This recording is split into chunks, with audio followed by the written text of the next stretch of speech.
들 많이 가져가실 수 있도록 열심히 강의해 보도록 하겠습니다. 네, 그러면 강의를 시작할까요?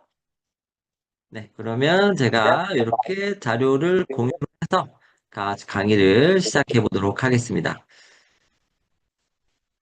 어, 오늘 제가 말씀드릴 내용은 습도, 지금 인트로를 아주 잘 열어주셨어요. 습도에 대한 내용인데요. 우리가 이 겨울철이 되면, 이게 가을로 넘어가게 되면 가장 피부로 느끼는 게 뭐죠? 리더님들, 다들 이렇게 생각할 수 있어요. 기온이 쌀쌀해지는 걸 느끼는구나. 이렇게 생각할 수 있는데, 그렇지 않습니다. 우리는 가장 먼저 느끼는 거는 건조해지는 걸 가장 먼저 느낍니다. 이 건조해지는 거를 느낄 때 우리는 어떤 느낌을 맨 처음에 받냐면요. 습도가 굉장히 여름철 동안 높았잖아요. 그 습도가 확 낮아지잖아요. 바람도 많이 불고 습도가 확 낮아지면서 우리는 쾌적함을 느낍니다. 어? 쾌적함은 좋은 거 아닌가요? 그렇습니다. 쾌적함이 느낌은 좋은 건데요. 습도가 낮아져야 쾌적함을 느껴요. 물론 더 낮아지면 굉장히 이제 몸이 마르면서 불편함을 느끼지만 적당한 낮은 습도는 쾌적함을 유발하기 때문에 뭔가 내가 활동하기 좋아진 느낌이다 이런 느낌이 나면 생각보다 낮은 습도에 도달했을 가능성이 매우 높습니다. 우리가 보통 이제 뒤에도 말씀드리겠지만 아주 좋은 최적 습도를 보통 40에서 60%, 이거 외우기 어려우니까 저는 이제 55로 항상 말씀드리는데 50% 이상의 습도를 유지해야 된다라고 말씀을 드리거든요. 근데 실내 습도를 50% 이상 유지를 딱 하다 보면 약간 어떤 느낌을 받을까요? 뭔가 약간 습기가 있네 이런 느낌을 받아요. 그러니까 우리가 느끼는 느낌과 실제 우리 건강을 유지해 줄 수 있는 그 습도가 같다 다르다? 다를 가능성이 굉장히 높습니다. 뿐만 아니라 습도는 어떤 점이 중요하냐면 내가 느끼는 감각과 이 느낌이 정확하지 않을 가능성이 매우 높습니다. 주변 사람들하고도 많이 다른데요. 옆에 있는 분하고도 얘기 한번 나눠보시면 굉장히 다른 느낌을 받는 경우가 많아요. 특히나 우리가 제가 이제 강의에 가서 같은 강의장에서 말씀을 드려요. 오늘 습도 어떤 것 같아요? 높다, 낮다, 적당하다 이렇게 얘기를 해보면 다들 드는 손이 똑같지가 않아요. 그런데 온도에 대한 감각은 되게 비슷하거든요. 온도가 낮다, 좀 싸늘하다, 이건 거의 비슷하게 느껴요. 그만큼 습도는 개인적으로 느끼는 감각이 아주 정확하지 않을 때도 많고 본인이 쾌적하다고 느끼는 습도가 그닥 쾌적하지 않은 상황일 수도 있다. 그렇기 때문에 결말에도 말씀드리겠지만 우리는 습도는요, 더군다나 중요한 게 반드시 수치로 체크할 수 있는 것을 가지고 있어야 돼요. 내가 있는 공간에. 아마 사무실에는 웬만한 습도기는 다 있을 거고요. 집에도 습도를 체크할 수 있는 기구들이 있을 텐데, 이게 어떠한 기구를 어떻게 쓰냐에 따라서 좀 많이 다르겠죠? 그건 뒤에 다시 말씀드리도록 하겠습니다. 제가 오늘 하루 종일 이제 약국에 있다가 약국 마무리하면서 이제 강의를 시작하는데요. 와, 감기 환자가 정말 많이 늘었어요. 진짜 독감이 거의 폭발 수준입니다. 정말 주변에 독감 환자 너무 많은데, 우리 독감 환자들이 많을 때 우리가 해야 될 첫 번째 조치는 뭘까요? 당연히 마스크 착용이죠. 그래서 많은 그 사람들이 있는 곳에 가시면 마스크 착용은 반드시 하셔야 되고, 내가 병원에 감기 때문에 가는 게 아니더라도 병원에 갈 때는 무조건 마스크 착용하셔야 돼요. 그리고 또 해야 될 게 뭘까요? 바로 내 주변의 습도를 잘 유지하셔야 됩니다. 제가 이제 환자들 오면 감기에 대한 얘기들을 다 해주고, 이제 처방에 대한 얘기 다 해주고, 복약 지도를 마무리할 때, 저녁에 잘 때 습도 유지 잘 하셔야 된다. 얘기를 꼭 해줘요. 가습기 사용 꼭 하시고, 습도 제대로 유지하셔야 된다. 왜냐하면 습도를 유지해야지 더 빨리 낫거든요. 더 오랫동안 안 아파요. 그리고 주변 사람들이 감기에 덜 걸릴 수 있어요. 그러니까 이거를 꼭 얘기해 주는데 오늘 이 내용에 그 내용들이 다 포함이 되니까 우리 리더님들 요거 잘 보시고 주변 사람들, 나의 건강뿐만이 아니라 주변 사람들의 건강을 유지하는데도 꼭 반드시 보탬이 많이 되기를 바라봅니다. 습도는 뭐 중요하다는 거는 뭐 이루 말할 수 없이 우리 환경에 굉장히 큰 영향, 우리 건강에 굉장히 큰 영향을 끼치기 때문에 오늘 습도의 중요성, 습도의 정의부터 쭉 한번 살펴보도록 하고요. 습도가 우리 몸에 끼치는 영향에 대한 거를 좀 자세하게 살펴보고 호흡기에 그러면 어떤 영향 끼치느냐 좀 더 자세하게 알아볼 거예요. 그리고 가습기 중요하겠죠. 고르는 방법. 생활 습관이라든지 이런 걸 다 통틀어서 오늘 습도는 그냥 이 한 시간도 끝낸다 이렇게 생각하십시오. 뭐 습도 더 공부하겠다 이런 생각하지 마시고 요 한 시간에 그냥 습도는 다 끝내버리겠다 이렇게 생각하시면 되겠습니다. 자, 일단은 습도 이렇게 얘기를 많이 하니까 우리가 습도를 되게 잘 알고 있는 것 같지만 사실 습도는 두 가지 개념은 나뉘어진다. 이렇게 좀 다시 한번 정리를 해두시면 좋을 것 같아요. 그래서 습도는 상대 습도라는 게 있고 절대 습도라는 게 있습니다. 그래서 상대 습도는 현재 온도에서 공기가 포함할 수 있는, 이 공기가 가질 수 있는 최대 수증기량에 대비해서 실제 수증기 비율이 어느 정도 되느냐, 이 정도를 이제 얘기하고 있는 거거든요. 그래서 습도가 몇 퍼센트다 이런 얘기를 하는 거는 대부분 어떤 걸 따를까요? 이 상대 습도를 따릅니다. 절대 습도는 실제로 그 안에 수증기가 얼만큼 있느냐 딱 이걸 따지는 거예요. 그래서 대부분 절대 습도는 많이 나오진 않는데요.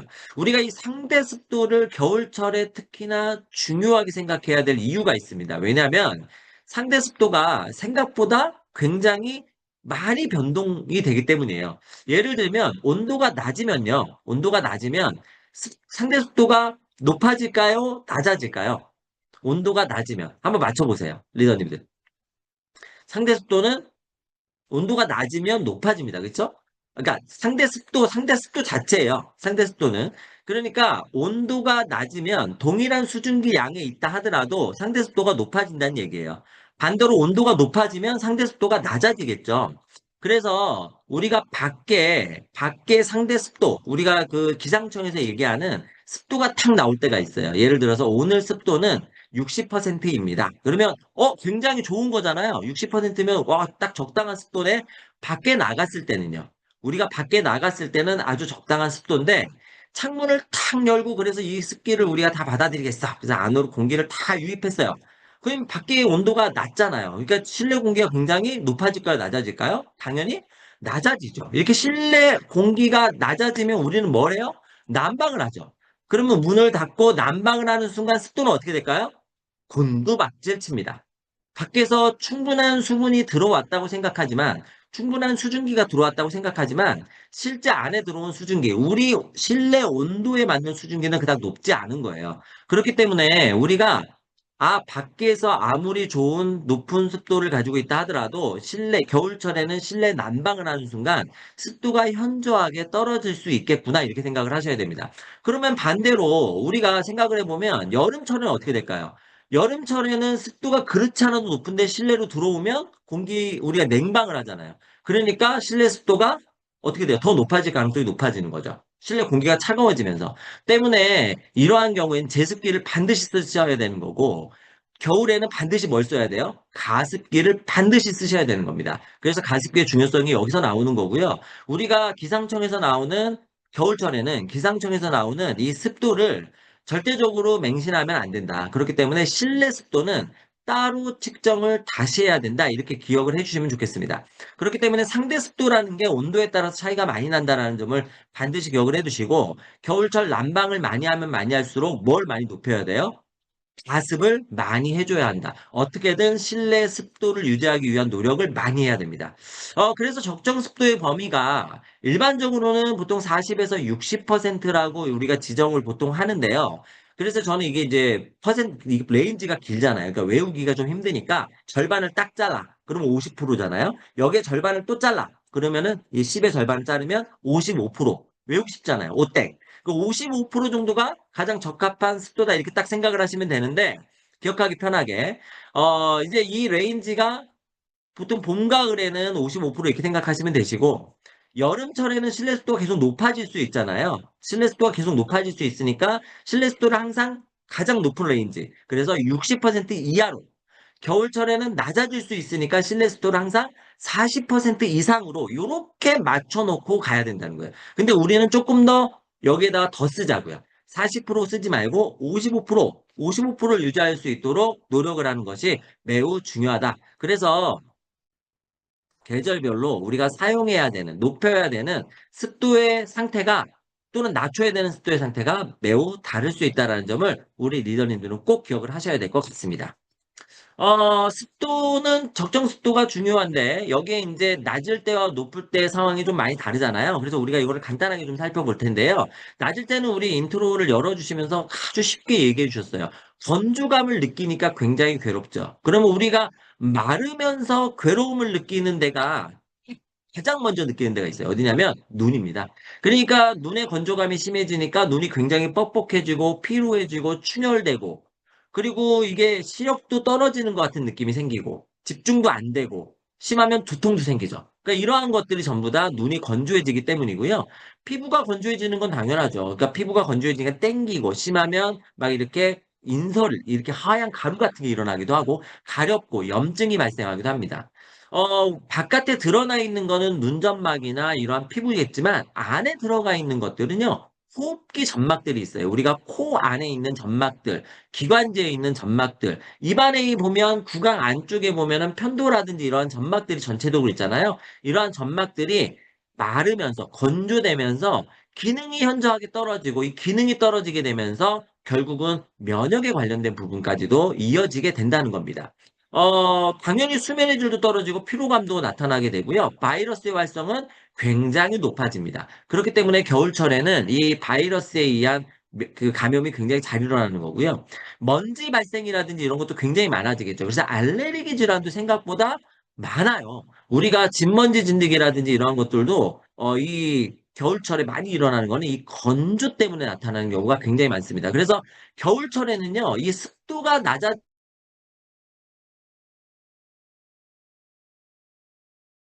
질이 현저하게 떨어지는 거예요. 환기를 굉장히 자주 시켜야 된다 이런 얘기도 많이 나오잖아요. 그렇죠? 자, 높을 때는 그러면 어떻게 될까요? 높을 때는 우리가 경험해 왔어요. 지난 여름을. 어떻게 됐어요? 곰팡이나 세균 같은 게 번식이 굉장히 많아지죠. 그래서 피부 염증이나 이런 곰팡이 균감염이나 무좀 같은 게 잘 생길 수 있고요.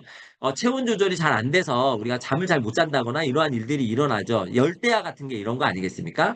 그리고 알레르기 유발 물질이 증가되는데 이거는 이 습도가 높으면 나타난 다양한 이물질 때문에 생기는 거죠. 병원군이 발생시키는 것들도 있고요.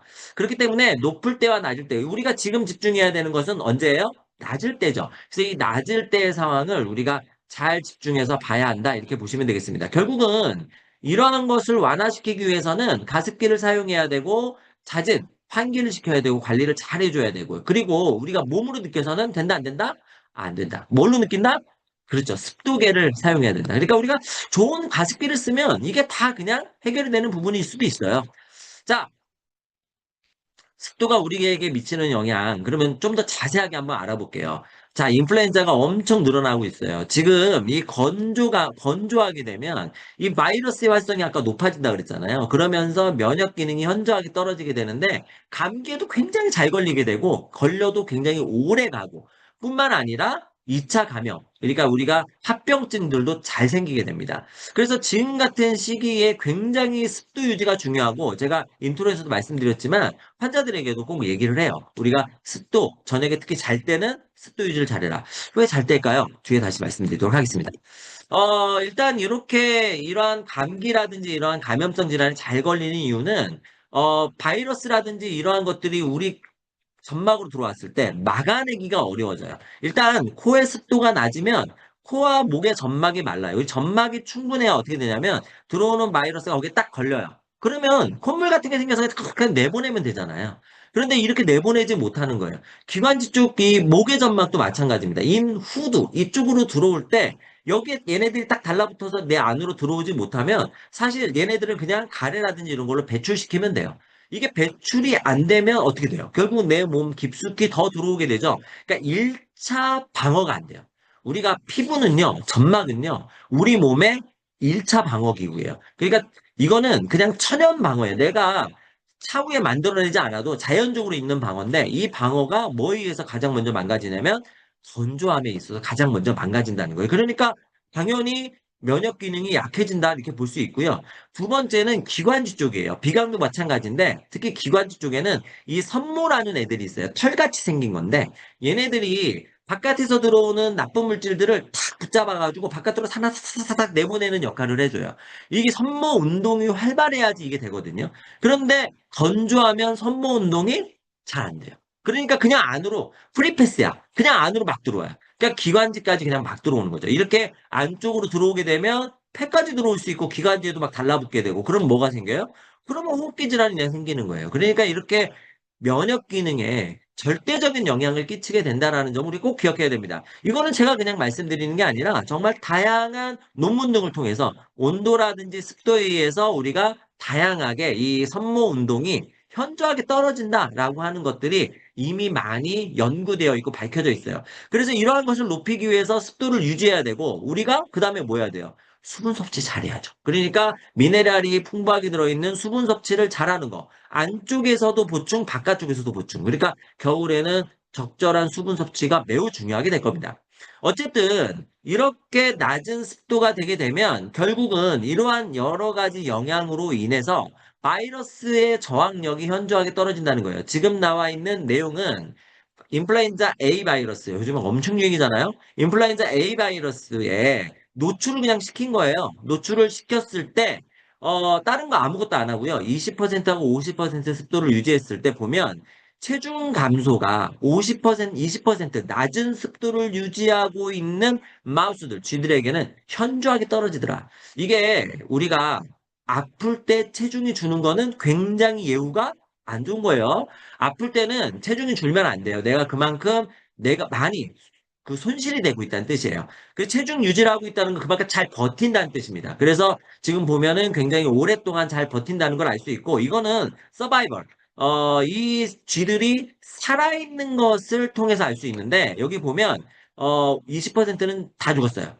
시간이 지나면. 그런데 50%는 절반만 죽었죠. 아무것도 약을 쓰지 않았으니까 사실은 당연히 죽기 쉽습니다. 이 인플루엔자 바이러스 굉장히 무섭잖아요. 그런데 절반밖에 안 죽었어. 다른 걸 아무것도 안 했어. 뭐만 했어요? 습도만 맞춰줬어요. 그러니까 결국 요즘 독감에 우리가 건강에 좋은 비타민 C 먹고 아연 먹고 막 할 수 있잖아요. 그런데 이걸 빼놓고 하면 뭐가 되는 거예요? 이걸 빼놓고 하면 탓 없는 단팥빵이 되는 거예요. 그러니까 우리가 습도 유지를 안 하면 안 되는 거예요. 우리 환경 조성이 굉장히 중요한 겁니다. 쥐만 그럴까요? 아니에요. 이걸 보세요. 하나는 산이고 하나는 골이에요. 이게 산과 골이 딱 접으면 어떻게 되겠어요? 딱 접히겠죠. 이게 뭐냐면 하나는 사막률이고 다른 하나는 뭐냐면 그 습도예요. 습도가 낮아지면 사망률이 엄청 높아진다. 뭐에 의해서? 인플루엔자 확산에 의해서 사망률을 높인다고 하는 아주 굉장히 큰 대단위의 연구 결과입니다. 그러니까 습도가 낮으면 결국은 안 된다는 뜻이에요. 우리가 특히 요즘 같은 시절에 정말 습도 관리를 잘해야 되는 겁니다. 요즘 같은 시절이 진짜 포인트죠. 이거보다 이제 더 뭐 지나가면 그때도 중요하겠지만 지금이 굉장히 중요한 시기라고 생각할 수 있습니다. 그 옆에 있는 표는요, 이게 단체 생활에도 습도가 매우 중요하다는 뜻이에요. 단체 생활을 하고 있는 군인 막사에, 상기도 감염, 즉, 감기가 유발된 정도를 보니까 습도가 정상적으로 잘 유지되고 있는, 좋은 습도를 유지하고 있는 곳보다 낮은 습도를 유지하고 있는 곳이 훨씬 더 상기도 감염이 많이 걸리더라. 즉, 감기에 잘 걸리더라. 이런 뜻이에요. 그러니까 우리가 단체 생활을 하고 있는 사무실이나 특히 학생들 있잖아요. 요즘에 또 이제 좀 있으면 이제 수능 끝나는데 막판 피니시 하는 친구들, 그리고 수능 끝나고 나면 이제 2학년 애들이 또 3학년 이제 시작하잖아요. 이런 애들이 다 어디에서 해요? 같이 공부하는 그 장소에 모여서 같이 하잖아요. 여기서 같이 할 때 습도가 낮게 유지가 되면 한 사람이 바이러스 그냥 뿜어내면 바이러스가 다 번질 수 있다는 거예요. 그러니까 우리가 그 같이 동시에 있는 이러한 공간을 우리가 같이 있을 때는 뭘 체크해야 되냐면 온도 체크도 중요하지만 습도를 잘 유지하고 있는지 우리가 반드시 체크해 줘야 되고 제가 그래서 이 강의 때 꼭 말씀을 드려요. 여름철에는 우리 친구들이 가장 피해야 되는 장소가 어디냐면 에어컨 옆이죠. 에어컨 옆에는 피해야 돼요. 바로 직방으로 쐬게 되면 냉기에 손상되니까요. 겨울철에는 어디 위주로 가야 되냐면 가습기 있는 위주로 가야 돼요. 우리가 이제 이런 공부를 하는 스터디룸이나 이런 데가 가습기를 사용을 하는데 가습기가 아주 막 좋은 가습기를 쓰진 않잖아요. 이 좋은 가습기와 좋지 않은 가습기의 가장 큰 차이점은 얼마나 멀리 이 물을 물 분자를 이 비산시켜 주느냐예요. 이 비산을 잘 시켜줘야 좋은 가습기, 그죠? 그런데 좋지 않은 가습기는 근처는 축축한데 멀리는 아주 안 좋아요. 그래서 근처에 있어야 그나마 습도 유지하는 곳에 있을 수 있기 때문에 가습기 근처에 있는 게 매우 중요한 부분이기도 합니다. 그거는 나중에 이제 학습하고도 연관되니까요. 뒤에 다시 말씀드리도록 할 겁니다. 그래서 감기에 덜 걸리려면 이렇게 습도 유지가 잘 돼야 됩니다. 그래서 이 실제로 이러한 연구들은 되게 많은데요. 우리가 온도라든지 뭐 바람, 그다음에 습도라든지 이런 거에 의해서 우리 호흡기 전반이 굉장히 크게 영향을 받는다 이렇게 보고 있고 특히나 습도는 여러 가지 알레르기 반응이나 이러한 것들, 특히 점막의 건강에 굉장히 크게 연관되어 있다는 것은 이미 많은 생리학적인 이러한 연구들을 통해서 밝혀져 있습니다. 그러니까 이거는 의심할 여지가 없어요. 감기에 걸리지 않으려면 적절한 습도를 유지해야 된다. 이거는 뭐 우리가 미처 이거 반드시 생각하셔야 됩니다. 그리고 이제 이 그림은 아마 굉장히 보기 싫으실 건데 피부는 습도가 낮으면 진짜 폭삭 늙죠. 이게 건조한 곳에 좀 있다 보면 얼굴이 딱 태가 나잖아요. 이게 금방 태가 나는 좀 신기하지 않아요? 이 피부가 금방 그렇게 습기에 반응한다. 이 바깥에 있는 외부 습도에도 반응하고 물만 며칠 안 먹어봐요. 역시 마찬가지로 굉장히 피부가 퍼석퍼석해져요. 그러니까 우리 몸은 정말 굉장히 습도에 예민합니다. 왜냐하면 우리 세포는요, 물에 빠져 있는 애들이에요. 세포 안에도 물이 들어있고 세포 밖에도 물이 항상 돌아다녀야 되잖아요. 그래야 건강하거든요. 그래야 여러 가지 노폐물도 주고받고 여러 가지 영양소도 주고받습니다. 그렇기 때문에 습도가 우리 물이 그만큼 중요한 거예요. 자, 이 연구는 실제 20명의 지원자를 대상으로 습도 70%좀 높은 상태죠. 그리고 40% 우리가 엔드라인이라고 그랬어요. 여기에 30분간 노출시켰을 때의 상태를 봤어요. 실제 피부 상태를. 30분이잖아요, 30분. 그러니까 이게 정말 아주 금방이잖아요, 금방. 이렇게 짧은 시간인데 어떻게 됐을까요? 요게 이제 잔주름이거든요. 잔주름이 낮은 습도에서 엄청 늘어납니다. 와, 진짜 이거 너무하지 않나요? 그러니까 우리가 정말 습도 있는 데를 찾아다녀야 돼요. 습도 있는 데를 찾아다녀야 되고, 우리 그 유명 연예인 중에 한 분이 이런 얘기 했어요. 자기는 차에 타면, 우리 흔하게 딱 타면 가장 먼저 시동 걸면서 트는 게 뭐예요? 지금 계절에는 히터, 그리고 엉덩이 따뜻하게 군불 딱 되잖아요. 그거 안 한다는 거예요. 특히나 히터는 절대 안 튼다. 그리고 여름철에도 에어컨은 안 튼다. 왜냐하면 직방으로 오니까요. 이게 그 연예인은 그렇게 하는 이유가 내 피부 관리 때문이다. 이렇게 한 거예요. 근데 이게 실제로 이렇다는 거예요. 잔주름이 30분 만에 확 늘어난다는 거죠. 그리고 이거는요, 뭐냐면, 그, 수분을 보유하고 있는 정도예요. 이거는 뭐, 형편없이 줄어듭니다. 그러니까 이만큼 줄어들기 때문에 그렇고, 이거는 뭐냐면, 탄성이에요, 탄력성. 우리가 피부 탄력성 좋으라고 엄청 많이 뭐 먹잖아요. 그런데, 이게 30분만 건조한 곳에 딱 노출시키면 탄력이 휙 떨어진다는 거예요.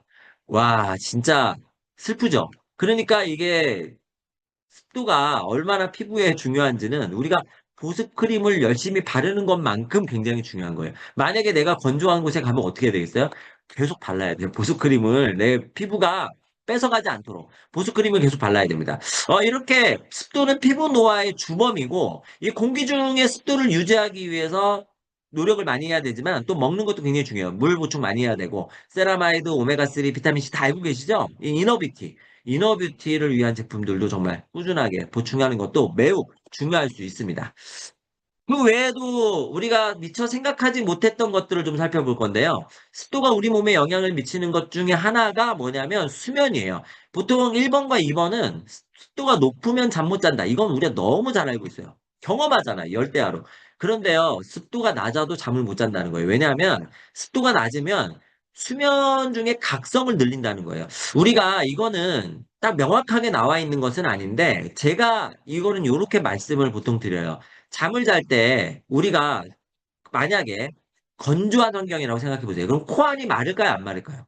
코안이 마르죠. 그러면 공기의 흐름이 느려질까요? 빨라질까요?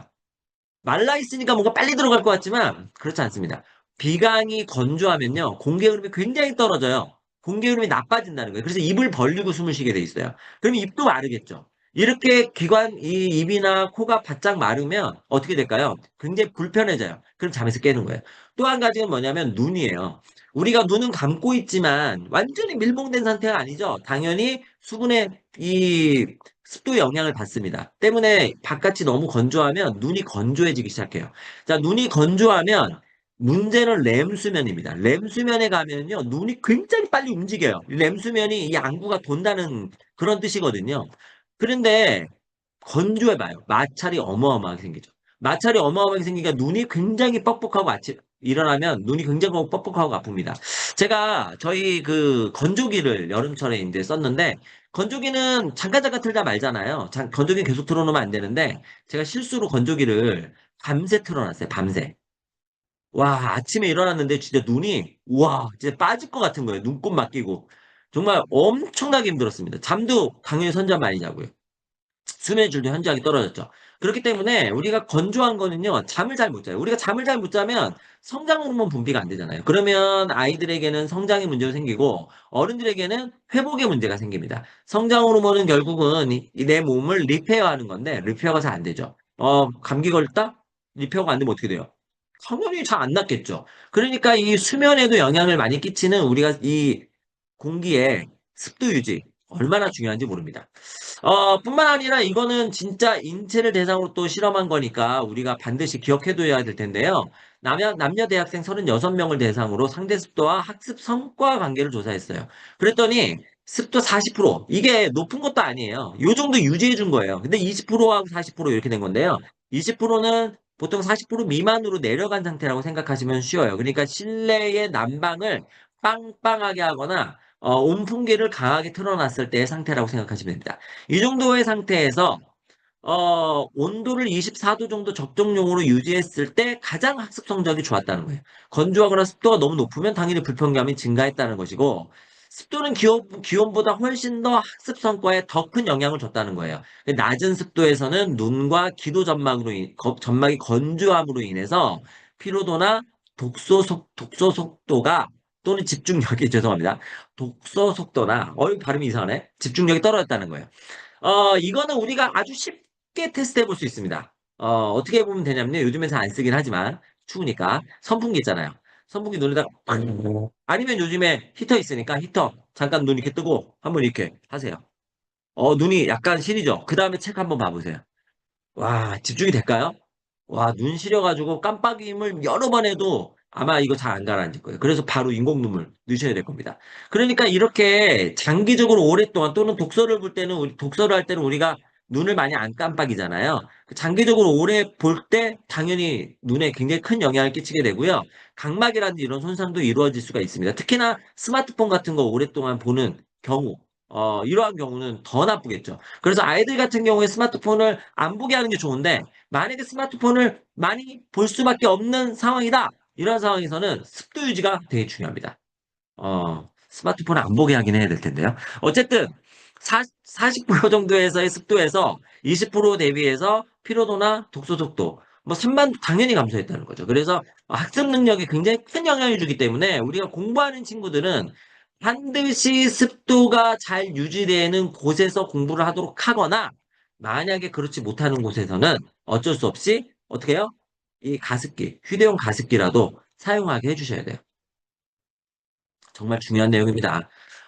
휴대용 가습기 같은 경우에 뭐 이렇게 간단하게 놓을 수 있는 것도 있으니까 그런 것도 생각해 볼 필요가 있을 것 같고요. 더 좋은 거는 우리가 질이 굉장히 퀄리티가 좋은 가습기가 있는 곳에 가 있는 게 훨씬 더 낫겠죠.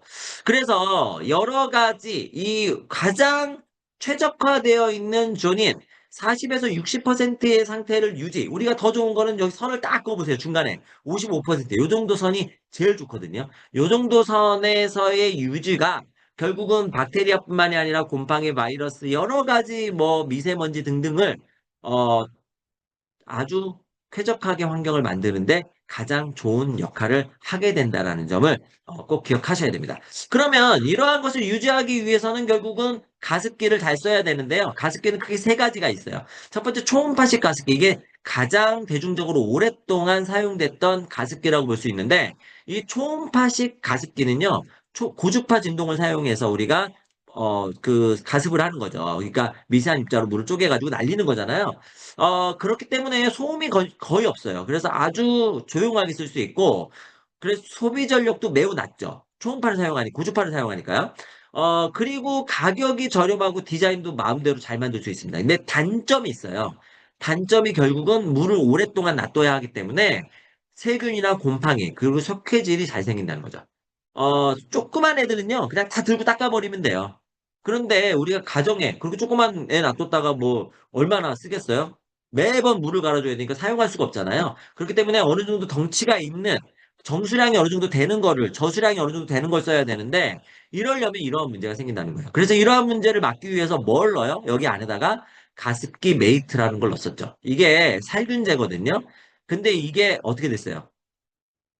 피부에다가 뒀을 때는 문제가 안 됐는데 호흡 독성을 우리가 안 한 거잖아요. 그러니까 이러한 것들이 호흡기로 들어왔을 때 어떻게 됐는지 알 수가 없는 상황에서 우리가 계속해서 썼죠. 굉장히 큰 문제가 생겼죠. 그렇기 때문에 우리가 이 제재는 요즘에 정말 초소형 제재들이 아니고서는 거의 잘 쓰지 않습니다. 요즘에 초소형 제재들도 그 뒤에 나오는 가열식을 많이 쓰더라고요. 그런데 가열식은 좀 위험하니까 초소형 제재가 아닌 경우에 거의 안 쓰고요. 이게 그리고 실내 습도가 많이 올라가긴 하는데 멀리 퍼지지 않아요. 물 분자가 작게 쪼갠다 하더라도 얘가 요렇게 가다 떨어지죠. 그래서 아까도 말씀드렸죠. 가습기의 가장 또 중요한 점이 하나가 이 비산 능력이 좋아야 되는데 비산 능력이 그닥 좋지는 않습니다. 그래서 사실은 이래저래 가습기 중에서 초음파식 가습기는 요즘에 거의 잘 안 쓰는 분위기예요.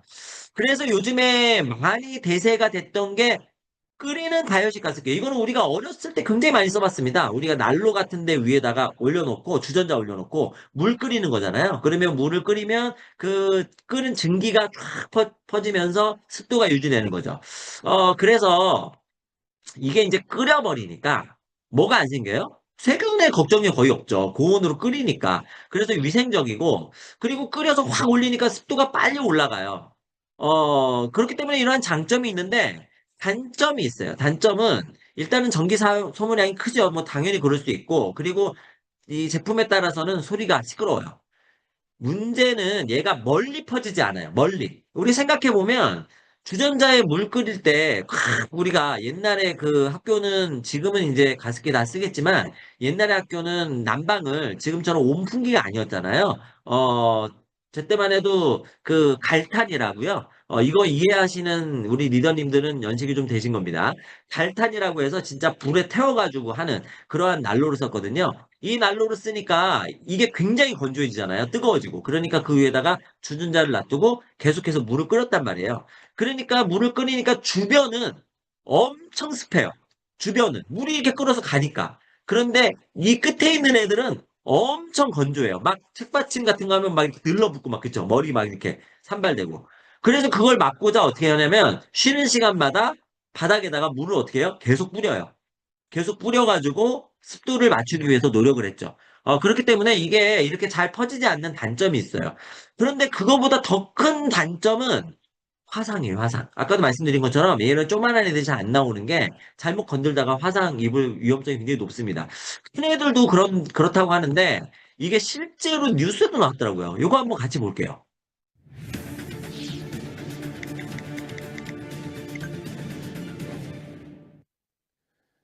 가습기에서 갑자기 뜨거운 물이 솟구쳐 나와서 하마터면 아이들이 크게 다칠 뻔했다는 제보가 왔습니다. 물을 끓여서 수증기를 뿜어내는 가열식 가습기였는데 어떻게 된 일인지 그 제보 내용을 신정은 기자가 취재했습니다. 어린 아이가 잠든 잘 방에서 들어보세요. 갑자기 큰 폭발음이 울려 와, 퍼집니다. 소리 들렸어요? 문 닫고 밖에 놀란 있는데. 아이가 몸을 비틀고 부모도 깜짝 놀라 들어옵니다. 와, 수건 6장을 쓰고도 닦이지 않을 만큼의 뜨거운 물이 가습기에서 이게 지금 흘러 넘친 겁니다. 최신식 가습기잖아요. 애기가 막 울고 있고 경기 일으키고 있고 물은 계속 철철철철 넘치고 있고 콘센트에도 타닥거리면서 스파크 튀고 있었고 얼마나 위험합니까? 그쵸? 비슷한 이게 일은 또 있었습니다. 2살 아이를 또 둔 나옵니다. 집에서 가습기를 산 지 2주 만 네. 이런 식의 그 위험성이 있는 거예요. 그러니까 최신식이라 해서 위험성이 없다는 게 아니죠. 그러려면 위험하지 않은 초음파식을 써야 되느냐? 그거는 또 위생 문제가 굉장히 걸리죠. 그래서 이제 요즘 최신에 나오고 있는 게 이 기화식 가습기입니다. 이 기화식 가습기는요, 물을 적신 필터를 요렇게, 요 필터를 통과한 공기를 팬이 이렇게 밀어내는 거예요. 그러니까 말 그대로 기화식이라 자연 증발식이에요. 자연 증발식이기 때문에 이 가습량이 조절도 굉장히 잘 되고 세균 번식 필터를 통과하기 때문에 세균 번식 위험이 굉장히 낮고 그리고 과습 위험이 없습니다. 앞에 있었던 그 가열식 과습기의 경우에는 물을 끓여서 계속 올리니까 과습이 될 가능성이 있어요. 우리가 과습도 굉장히 나쁜데요. 습도가 낮은 것도 문제지만 높은 것도 문제잖아요. 그래서 55%, 40에서 60%를 딱 유지해주면 좋은데 과습되면 훨씬 더 또 안 좋아질 수 있는 거예요. 그렇기 때문에 과습의 위험성이 없다라는 거. 전기 소모도 적고 장시간 운전해도 되고 그리고 이것도 시끄럽지가 않죠. 시끄럽지가 않기 때문에 굉장히 좋습니다. 그리고 물방울이 굉장히 얘가 기화식이기 때문에 굉장히 멀리까지 가요. 이게 멀리까지 가기 때문에 아무래도 네, 우리가 한 군데다 놔둔다 하더라도 전체를 물론 뭐 집안 전체를 다 하기는 어렵겠죠. 집안 전체를 하려면 한 두 대 이상이 필요할 수도 있겠지만 어쨌든 굉장히 넓은 영역을 가습할 수 있다는 장점이 있죠. 그리고 중간중간에 물이 맺힌다고 하는 일은 불가능하죠. 거의 없죠. 단점은 필터. 그다음에 이제 이 필터를 새로 계속 사야 될 것이냐, 아니면 이 세척을 할 수 있는 것이냐, 뭐 이런 거. 그리고 전체적인 세척. 이러한 것들이 이제 문제가 될 수 있고, 그리고 가격대가 좀 높다는 단점이 있는데, 어차피 가습기라는 건 한번 사면 굉장히 오래 쓰잖아요. 이게 오래 쓰기 때문에 사실 너무 저렴한 거, 자꾸 이 비용, 우리가 가성비를 생각하면 안 돼요. 우리 건강을 위해서 생각하는 거는 비용보다, 가성비보다는 어느 정도 안전하고 우리가 효과적으로 쓸 수 있느냐를 생각해야 한다는 점을 기억해 두시면 좋을 것 같습니다. 그래서 세 가지를 비교해 보면 우리가 X 표시된 거는 일단 쓸 수가 없는 거잖아요. 안 쓰는 게 좋은 거잖아요. 초음파식 X가 3개, 가열식도 X가 3개, 기화식은 X가 없죠. 물론 여기에 이제 비용 이렇게 하면 X가 하나 들어갈 수도 있겠지만 우리가 비용을 뺀다고 치면 그런 부분에서 기화식이 건강 목적으로 사용할 때는 굉장히 효과적으로 쓸 수 있는 우리의 가습기다 이렇게 생각을 해주시면 좋을 것 같습니다. 약간 이제 마무리 단계가 됐습니다. 습도 관리를 위해서 여러 가지 이제 생활 습관을 좀 바꿔주시는 것도 매우 중요할 수 있겠는데요. 특히나 건조한 겨울철이 되면서 우리가 환기 잘 시켜줘야 되고, 이거는 환기는 사실은 이 습도의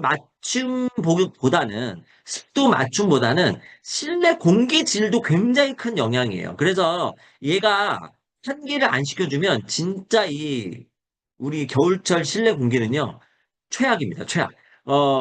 사시사철을 따졌을 때 황사가 많은 봄철보다 실내 공기 오염도가 더 높을 때가 언제냐면 겨울이에요. 그렇기 때문에 환기 반드시 시켜주셔야 되고, 그래서 습도가 낮은 공기가 들어오면 어떻게 돼요? 높여줘야 되죠. 그렇죠? 높여서 우리가 가습을 꼭 해주셔야 되고, 그리고 빨래는 뭐 우리가 빨래를 가지고 이 습도를 유지한다고 얘기하시는 경우도 있는데, 여기 뒤에 이제 나오긴 하지만, 저는 사실 빨래는 그닥 권장을 안 합니다. 왜냐하면, 빨래를 가지고 실내에 널어 놓으면, 빨래 안에서 나오는 애들이 있어요. 뭐예요?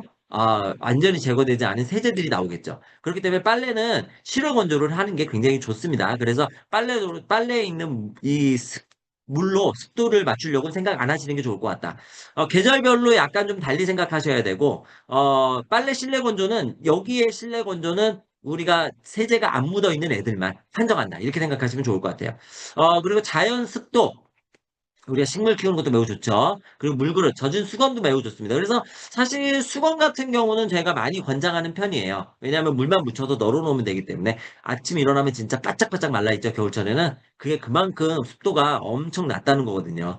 그리고 기화형 가습기를 우리가 사용하는 것이 매우 좋겠다. 습도계를 활용해야 된다. 내 몸에 있는 감각을 믿지 마라. 습도는. 다시 한번 말씀드리지만 습도는 정말 사람마다 느끼는 게 다 다릅니다. 그렇기 때문에 내가 느끼는 습도가 맞다 생각하시면 안 되고요. 내가 인간 습도계야 이런 생각 갖지 마시고 습도는 습도계를 가지고 측정해라. 그러니까 우리가 그 가습기에는 다 습도계가 붙어 있기 때문에 굉장히 쉽게 측정할 수 있고요. 만약에 사무실 같은 곳이라면 습도계 굉장히 싸요. 습도계 같은 거 하나 갖다 놓고 유지해 주시는 게 좋을 것 같다.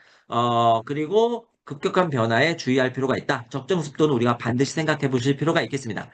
결국 40에서 60% 우리가 55% 기억하자고 말씀을 드렸고요. 50% 이상은 좀 유지해 주시는 게 좋습니다. 겨울철에도. 호흡기와 피부 건강이 필수다. 그리고 뭐 여러 가지 환경적인 문제도 당연히 중요하겠고요. 그다음에 학습이라든지 수면에도 매우 중요하다. 제가 이제 마무리 지으면서 한 가지 더 말씀을 드리면 가습기는 계속 틀어놓는 거다. 특히 잘 때 틀어놓는 게 매우 중요하다 말씀을 드리는데 우리가 잘 때는 잘 못 느끼잖아요. 그걸 느껴서 깰 정도면 이미 굉장히 심한 것까지 간 거예요. 그러니까 잘 못 느끼기 때문에 내가 느끼기 전에 행동하기가 어렵습니다. 깨어있을 때는 입이 마르거나 건조하면 어떻게 해요? 물 마시죠. 피부가 건조한 것 같으면 어떻게 해요? 보습제 바를 수 있죠. 눈이 건조하면 안약 넣으면 되잖아요. 그죠? 그 인공 눈물 넣으면 되잖아요. 이렇게 내가 뭔가 내 몸을 보호할 수 있는 여러 가지 행동을 취할 수 있는데 잘 때는 안 돼요. 그러니까 잘 때는 무방비란 말이에요. 그러니까 잘 때는 더군다나 가습기를 꼭 틀어놓고 자야 돼요. 그래서 습도가 일정하게 유지될 수 있도록 하고 이렇게 유지됨으로 인해서 내가 건강할 수 있도록 하는 것이 매우 중요하고요. 이렇게 습도를 잘 유지하는 것이 꿀잠을 보장합니다. 결국은 꿀잠을 자려면 꿀잠을 자는 거는 결국은 내가 성장 호르몬부터 시작해서 나의 모든 밸런스가 맞춰지는 건데 회복피 내 몸에 있는 에너지 회복하죠. 그런데 내가 잠을 못 자면 이게 다 안 되잖아요. 그러니까 잠을 굉장히 잘 잘 수 있는 거. 우리가 멜라토닌만 생각하지 마시고 이렇게 습도도 반드시 기억해 주셔야 된다는 점까지 마무리 짓겠습니다. 40분 정도 마무리하기로 했는데 한 3분 정도 오버됐습니다. 이제 사전 질문 답변을 진행할 순서인데요. 일단은 몇 가지가 강의 중에 다 나온 거라 그것만 그 몇 가지는 좀 이렇게 중복해서 얘기는 안 해도 될 것 같아요. 이게 지금 사전 질문인데 첫 번째 좋은 가습기 고르는 방법 아까 말씀드렸죠. 일단은 돈 따지지 마시고 돈도 따지긴 해야 될 텐데요. 너무 돈만 따지지 마시고 물 분자가 고루 잘 갈 수 있도록 되어 있느냐. 그래서 멀리 비산할 수 있느냐를 알아봐 주시고, 두 번째, 무거운 물 분자가 생기지 않도록 하느냐. 그럼 주변에 다 떨어질 테니까요. 그래, 두 번째. 그리고 세 번째, 안전하냐. 그래서 무슨 세균이나 바이러스 또는 여러 가지 석회질이 생기는 위험성이 있는지, 또는 뭐 가열 가습기처럼 뭔가 폭발의 위험이 있는지, 이러한 것들이 아닌 거, 이러한 것들을 체크하셔가지고 고르시는 것이 가장 좋은 방법이다. 이렇게 말씀드릴 수 있겠습니다. 습도는 꼭 유지해야 되나요? 습도는 반드시 유지해야 된다고 이제 좀 아셨겠죠? 이거는 세 번째, 공기 중에 습도 중요성과 마찬가지인데, 내 몸에 정말 어마어마하게 영향을 끼치죠. 습도와 비염의 연관성 굉장히 높습니다. 특히 습도가 낮으면요, 알레르기 물질들이 굉장히 많아져서 비염이 생기기 쉽고요. 특히 환기가 잘 안 되는 겨울철에 진먼지 진드기에 의한 비염의 발생이 매우 높습니다. 그렇기 때문에 습도가 낮아지면 공기의 질이 현격하게 떨어지고 공기의 질이 현격하게 떨어지면 알레르기 증상이 굉장히 많이 생기기 때문에 비염이나 천식 등이 유발될 가능성이 매우 높습니다. 공기 중 세균으로 인한 질병.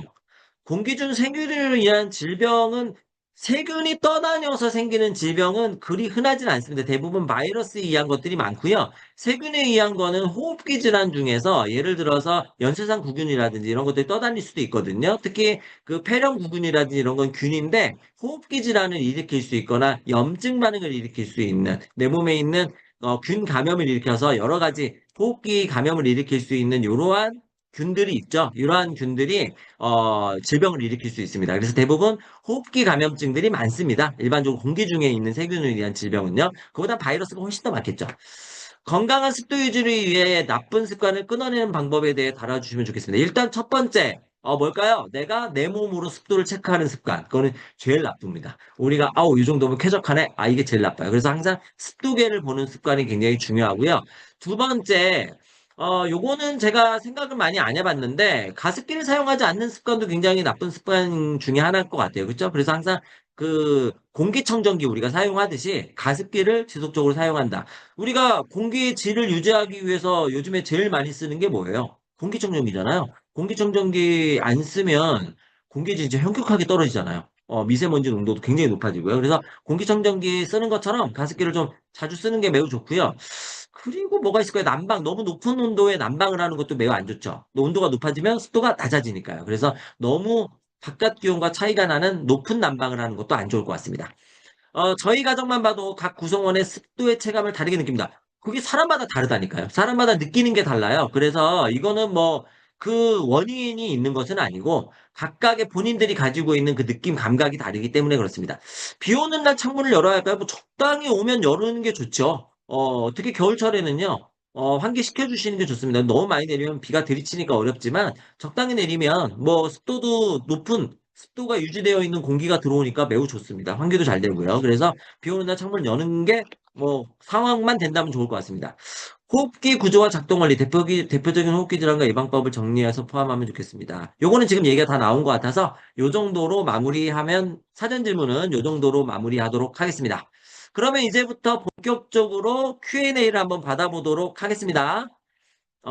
Q&A를 받아보도록 할 건데, 네. 여기 제품에 대한 질문인데요. 제가 제품에 대한 질문을 답을 드려도 될지는 모르겠습니다만은, 그래도 이왕 질문을 하셨으니까 답을 드리면, 기화식 가습기의 장점을 좀 얘기를 많이 해주시면 좋을 것 같아요. 그러니까, 기화식 가습기 자체가 기존에 있었던 가습기들하고 좀 차이가 많이 나잖아요. 그리고 자체적으로, 어, 그냥 끓여서 하는 거랑 초음파로 하는 거랑 가격 차이가 당연히 많이 날 수밖에 없지 않겠습니까? 가격을 부각시키지 마시고 제가 보기에는 장점들을 확실하게 좀 얘기해 주시는 게 좋을 것 같아요. 첫 번째, 가장 큰 장점은 아까 말씀드린 것처럼 굉장히 멀리까지 물 분자가 좀 날아갈 수 있다는 장점이 있고 과습도 안 되고요. 그리고 그 외에 제품의 특장점이 굉장히 많을 겁니다. 제가 그거는 귀동량으로 방에 오프 강의했을 때 들어봤는데 뭐 필터를 직접 그냥 세척할 수도 있다는 장점도 좀 있는 것 같아요. 필터를 교체하는 것이 아니라 세척할 수 있다는 장점도 있는 것 같고요. 그래서 이러한 것들도 굉장히 중요한 장점인 것 같다. 이렇게 좀 말씀드릴 수 있을 것 같습니다. 어, 축농증에도 또 굉장히 중요하죠. 세균 감염에 의한 부분이고요. 축농증 같은 경우에는 생각보다 비강 안쪽에 이 굉장히 그 끈적거리는 액체가 많거든요. 이거를 배출을 원활하게 시켜야 되는데 점액의 이 점막의 상태하고 그다음에 이 아까 뭐 얘기했던 선모의 상태가 매우 중요합니다. 그래서 습도가 매우 중요합니다. 이 비강, 호흡기 감염증에는 그냥 무조건 습도가 중요하다 생각하시면 돼요. 가습기랑 공기청정기 같이 사용해도 되고, 뭐, 같이 사용하셔도 됩니다. 이 가습기랑 공기청정기를 같이 사용하지 않을 이유가 없을 것 같아요. 왜냐하면, 어차피 공기 안에는 뭐가 있어요? 물이 있잖아요. 그거를 공기청정해 주는 거잖아요. 근데 그거를 습도를 50% 맞춰놓는다고 공기청정을 못 하느냐? 그렇지 않죠. 그렇기 때문에 가습기랑 공기청정기는 같이 사용하셔도 제가 보기엔 전혀 문제가 안 될 것 같습니다. 공기청정기와 가습기를 작은 방에, 그냥 한 공간에 너무 가까이 두지 말라. 이거는 아마 과습이 가능한 가습기를 얘기하는 것 같아요. 그래서 과습이 되게 되면 아무래도 이 공기청정기 기능에 영향을 미칠 수 있기 때문에 이런 얘기를 한 게 아닌가 싶습니다. 그래서, 이거는 제품에 따라 좀 다를 수 있을 것 같고요. 과습이 되지 않고 물 분자가 작고 비산이 멀리 되는 제품들은 뭐 아주 가까이 붙여놓지만 마시고 뭐 방이라면 뭐 양쪽 끝에 요 정도로 사용하시는 건 제가 보기에는 전혀 문제가 되지 않을 것 같습니다. 제품에 대한 내용은 아마도 차후에 또 얘기가 나올 것 같으니까 아마도 아메이의 공기청정기도 좋은 게 있지 않겠습니까? 헤파 필터 있는 그죠? 그래서 그 제품과 같이 얘기를 아마 해주시면은 될 것 같습니다. 이거는 요 정도로 넘어가도록 하죠. 365일 24시간 가습기는 겨울철에는 좀 오랫동안 작동해 주시는 게 좋을 것 같습니다. 물론 그 여름철에 가습기 틀면 안 되죠. 여름철에는 틀지 마시고요. 겨울철에는 건조할 때는 틀어주시는 게 좋을 것 같아요. 복합식 가습기, 이거 정확하게 어떤 제품을 말씀하시는지 제 체크가 조금 안 되는데요. 요거는 혹시나 여기 그 센터에서 좀 아시는 부분이 있으시면 자료를 조금 주시면 좋을 것 같습니다. 제가 정리한 내용은 가열식, 초음파식, 그 다음에 기화식 가습기인데요.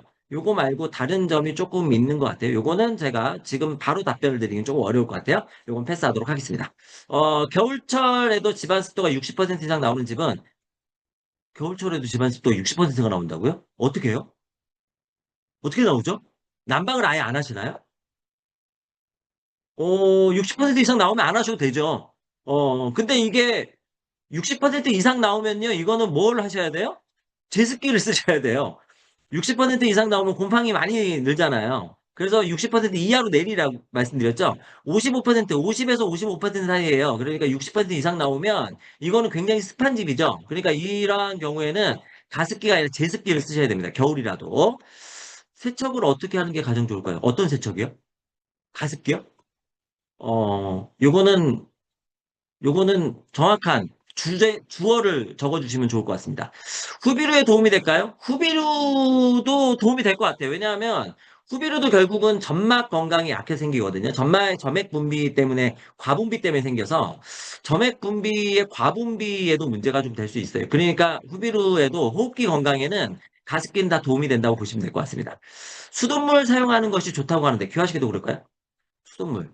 이 제품이 필터가 있잖아요. 그러면 수돗물을 사용해도 문제는 없을 것 같아요. 일반적으로 수돗물 같은 경우에 이제 그 석회라든지 이런 게 좀 많이 걸러져 있는 상태이기 때문에 수돗물을 쓰는 게 좋다 이렇게 얘기하시는 부분이 있는 것 같은데요. 수돗물이 무조건 좋다고 보기는 좀 어렵죠. 그냥 사용해도 무난하다 이렇게 생각하시면 될 것 같고, 어, 이왕이면 정수된 물이 훨씬 더 좋지 않겠습니까? 가습기는. 그런데 너무 많이 써야 되니까 그렇게 쓸 때는 수돗물을 사용해도 무방하다. 아까도 말씀드린 것처럼 필터가 있기 때문에 필터가 있는 거는 조금 더 도움이 될 것 같습니다. 수돗물을 사용해도 괜찮을 것 같습니다. 제가 말을 굉장히 빨리 했죠. 갑자기, 입이 마릅니다. 습도를 유지하고 있어도 이렇게 말을 많이 하면 입이 마릅니다. 리더님들. 그러니까 말을 많이 하시는 분들은 습도 유지에 정말 신경을 쓰셔야 되고 중간중간에 물도 마셔야 됩니다. 제가 중간에 자, 잠깐 비염에도, 첨언을 하자면요. 네. 기계 관련 문의는 제가 리더님들 제가 응대를 나중에 교육 때 해드릴 수 있을 것 같습니다. 그래서 습도 관련 질문에 대한 답변만 해주셔도 괜찮을 것 같습니다. 아유, 감사합니다. 네, 부담이 확 줄었습니다. 자, 비염에도 좋나요? 비염에 당연히 좋습니다. 비염에는 습도 유지 무조건 하셔야 돼요. 겨울철에 비염에 습도 유지 안 하면 알레르기 비염 심해집니다. 그래서 습도 유지 하셔야 되고, 요거는 실제로 공기 질이 많이 떨어지면서 이렇게 비염 환자가 겨울철에도 많이 는다고 나와요. 그렇기 때문에 봄철만큼 많은 게 겨울철 비염 환자예요. 날씨도 추워지고 공기도 안 좋아져서 그렇습니다. 그래서 반드시 이렇게 하셔야 돼요. 기화식 가습기 사용 시 냄새가 난다. 이건 제품의 문제인 것 같습니다. 천식에도 도움이 될 것 같죠? 당일 천식에도 도움이 됩니다. 사계절 내내 써야 되나요? 느낌으로 안 써도 아니에요. 사계절 내내 아니고요. 건조해지는 계절 집중해서 쓰시면 됩니다. 언제냐? 가을 넘어가면서부터 겨울, 그리고 초봄까지 저는 추천합니다. 봄부터는 이제 그 습도가 잘 유지가 되는 경우가 많아요. 그냥 문만 열어놔도 습도가 유지가 잘 되기 때문에 그때는 공기청정기 열심히 쓰시면 되시고, 1년 중에 가을철과 초봄까지는 그래도 계속 좀 틀어놓으시는 게 좋을 것 같습니다. 요거는 오늘 내용하고 조금 안 맞는 것 같아요. 코피. 요거는 다음에 기회가 되면 제가 영양소 꼭 추천해 드리도록 하겠습니다. 집안 습도가 60에서 70% 나오는 집, 이거 아까 나왔던 얘기인 것 같고요. 폐섬유증 있으신 분, 가습 유지하라고 하잖아요. 이거는 병원에서 그렇게 얘기할 텐데요. 폐섬유증 있는 경우에는 가습기를 쓰지 말라고 하는 게 뭐냐면, 저거 가습기예요. 그 초음파식 가습기. 그래서 그 가습기 중에서도 그 유해 물질이 나올 수 있는 가습기 절대 못 쓰게 하죠. 그리고 그 물이 그 잘 깨끗하게 유지가 안 되는, 그래서 이 물이 깨끗하게 유지가 안 되는 경우에는 못 쓰게 해요. 그런데 잘 생각해 보시면 이런 분들이 병원에 입원하면은요, 병원에 가습기가 있을까요, 없을까요? 당연히 있죠. 그러니까 폐 쪽에 문제가 있는 경우에는 이 습도에 굉장히 깨끗한 질을 유지할 수 있는 가습기를 써주시는 게 굉장히 중요합니다. 그래서 초음파식 가습기는 절대 안 되고요. 그래서 그런 거를 아마 얘기하는 걸 겁니다. 그러니까 병원에서 못 쓰게 하는 경우가 있긴 하거든요. 그런 거를 아마 얘기하는 거라고 말씀드릴 수 있겠습니다. 습도가 평균보다 적은 쪽과 높은 쪽 어느 쪽이 안 좋아? 와우, 둘 다 안 좋습니다. 중간이 좋습니다. 평균보다 적은 쪽도 안 좋고 높은 쪽도 안 좋아요. 그러니까 적정 습도를 유지하는 게 좋습니다. 그렇죠. 수족관 있으면 습도가 더 높게 올라가요. 그래서 아까 얘기한 것처럼 뭐 그 수생 식물을 키우신다거나 하는 경우에 습도가 올라가기 때문에 이러한 경우에는 습도가 너무 높을 때 제습기 쓰셔야 됩니다. 참고하시고요. 필터가 오염되는 이유는 요거는 제가 패스하도록 하겠습니다. 이건 제가 말씀드릴 건 아닐 것 같고요. 초음파식, 가열식, 복합식, 요것도 가열식이 들어가 있으니까 마찬가지입니다. 그래서 이건 아마 가열식으로 물을 끓여서 뭔가 그 오염물질, 그 균들을 제거한다 이런 얘기를 하는 것 같은데, 주의사항은 마찬가지예요. 그 가열식이 들어있는 경우엔 결국은, 안전의 위험성이 있을 수밖에 없습니다. 비염에 공기청정기나 가습기 잘 쓰면, 아주 도움이 됩니다. 특히 공기청정기 꼭 쓰셔야 돼요. 아시죠? 비염에 공기청정기 안 쓰시면 안 되고, 가습기는 가을부터 초봄까지 꼭 쓰셔야 됩니다. 밤에 자는 동안 습도가 오르는데 입 벌리고 자는 게 습도가 내리는데. 습도가 떨어지는데 입 벌리고 자는 게 영향을 많이 끼쳐요. 그래서 건조해지면 코가 건조해지고, 이 호흡이 떨어지면은 그때부터, 입을 벌리기 시작합니다. 입을 벌리고 자는 게 코 때문인지도 여쭤봐도 될까요? 코 때문인 경우가 제일 많아요. 입을 벌리고 자는 건요. 코가 삐뚤어져 있는 경우도 굉장히 많고요. 코골이도 굉장히 많고요. 이게 코가 막히는 거잖아요. 그런 것도 많습니다. 가습기 높이는 어느 정도? 높이까지는 제가 뭐라 모르겠습니다. 높이는 적정 높이가 아닐까요? 일반적으로 보통 무릎에서 허리 높이 정도 되는 것 같은데요. 그 정도, 왜 물통 크기가 있으니까요. 그 정도 높이가 될 것 같습니다. 어, 네. 아버지 경관식 중. 이게 저거 말씀하시는 거다. 네. 자, 어, 어, 질문이 없나요? 습도계. 습도계는 그냥 가습기에 있는 거 쓰십시오. 습도계는요, 문구점에 많고요. 가습기 있는 거 사용하시면 되고, 집에 있는 거는. 만약에 어디 사무실에 놓으실 거면 문구점 같은 데 많이 있습니다. 어, 질문이 어느 정도 이제 마무리가 좀 된 것 같습니다. 그래도 이제 5분 정도 남았으니까, 맞아, 이제 마무리를 좀 해드리도록 하겠습니다. 그래도 많은 우리 리더님들께서 도움이 되셨다니까 너무 뿌듯하고요. 이게, 제가 이제 직문직답이기 때문에 중간에 하나, 두 개 대답을 못 해드린 부분이 좀 있는데, 그거는 좀 죄송스럽게 생각하고, 다음에는 또 100% 응답을 다 드릴 수 있도록 노력해 보도록 하겠습니다. 그걸 떠나서 제가 이제 마지막으로 좀 말씀드리고 싶은 게, 우리 가습기 얘기 계속 하잖아요. 가습기 얘기 계속 하는데, 겨울철에 실내 습도만큼 중요한 게 아까도 몇 번 말씀드렸지만 실내 공기예요. 그래서 실내 공기질을 굉장히 많이 생각하셔야 됩니다. 우리가 습도만 계속 높이고 공기질이 떨어져 있으면 그것도 굉장히 안 좋습니다. 그러니까 습도를 높이는 것도 신경을 계속 쓰셔야 되지만 공기질을 어떻게 깨끗하게 개선할 것이냐. 특히나 겨울철에도 황사가 오잖아요. 그래서 실내에도 미세먼지도 굉장히 많아지고 유해 물질들이 많아지는데 이 유해 물질들이 건조해지면 훨씬 더 비산이 많아진단 말이에요. 그러니까 실내 안에 미세먼지 농도가 굉장히 높아져요. 그래서 우리가 겨울철에 우리가 공기청정기 이런 거 생각하시면 봄만 생각하는데 그렇게 생각하시면 안 되고 겨울철도 반드시 꼭 생각해 주셔서 이 겨울에 습도와 함께 공기의 질도 유지를 굉장히 잘 해주시는 게 호흡기 건강뿐만 아니라 내 피부 건강, 여러 가지 건강에 굉장히 기본적인 토대가 된다. 이렇게 기억을 해두시면 건강을 유지하는데 훨씬 더 도움이 많이 될 수 있을 것 같습니다. 제품에 대한 그리고 기계에 대한 이러한 내용은 저보다는 이제 뒤에 말씀해 주실 우리 관계자분께서 훨씬 더 잘하실 거기 때문에 제가 마이크는 그쪽으로 넘기도록 하겠습니다. 잠깐만요. 뭔가 질문이 더 들어왔어요. 가습기와 일반 습도계 간의 거리가 1m도 안 되는 두 습도계 차이가 15. 그러니까 이런 게 뭐냐면요. 물 분자가 멀리 못 가는 가습기들이 이런 것들이 있어요. 그러니까 물 분자가 멀리 못 가면 그 밑에 떨어져 버리니까 멀리 못 가는 경우에 이런 경우가 있고 또 다른 경우는 그 경우가 제일 먼저 생각납니다. 다른 경우는 그 실내 공기 상태에 따라서 좀 다를 것 같기도 하고요. 어쨌든 이러한 경우가 있을 수 있기 때문에 가습기를 선택할 때 물 분자가 멀리 퍼지는 게 되게 중요하다라는 걸 제가 누차 강조해서 말씀을 드렸습니다. 네. 그러면 요쯤에서 제 강의는 마무리하도록 하고요. 습도에 대해서 잘 알고 잘 정의하고 그리고 건강에 잘 활용할 수 있도록 도움이 되셨기를 바라면서 강의를 마치도록 하겠습니다. 감사합니다. 네, 1시간 정말 꽉 채워서 이렇게 습도의 기본부터 정말 심화까지 정말 잘 가르쳐 주신 우리 배현 약사님께 다시 한번 큰 박수 한번 부탁드립니다. 1시간 감사합니다. 동안 너무 고생 많으셨고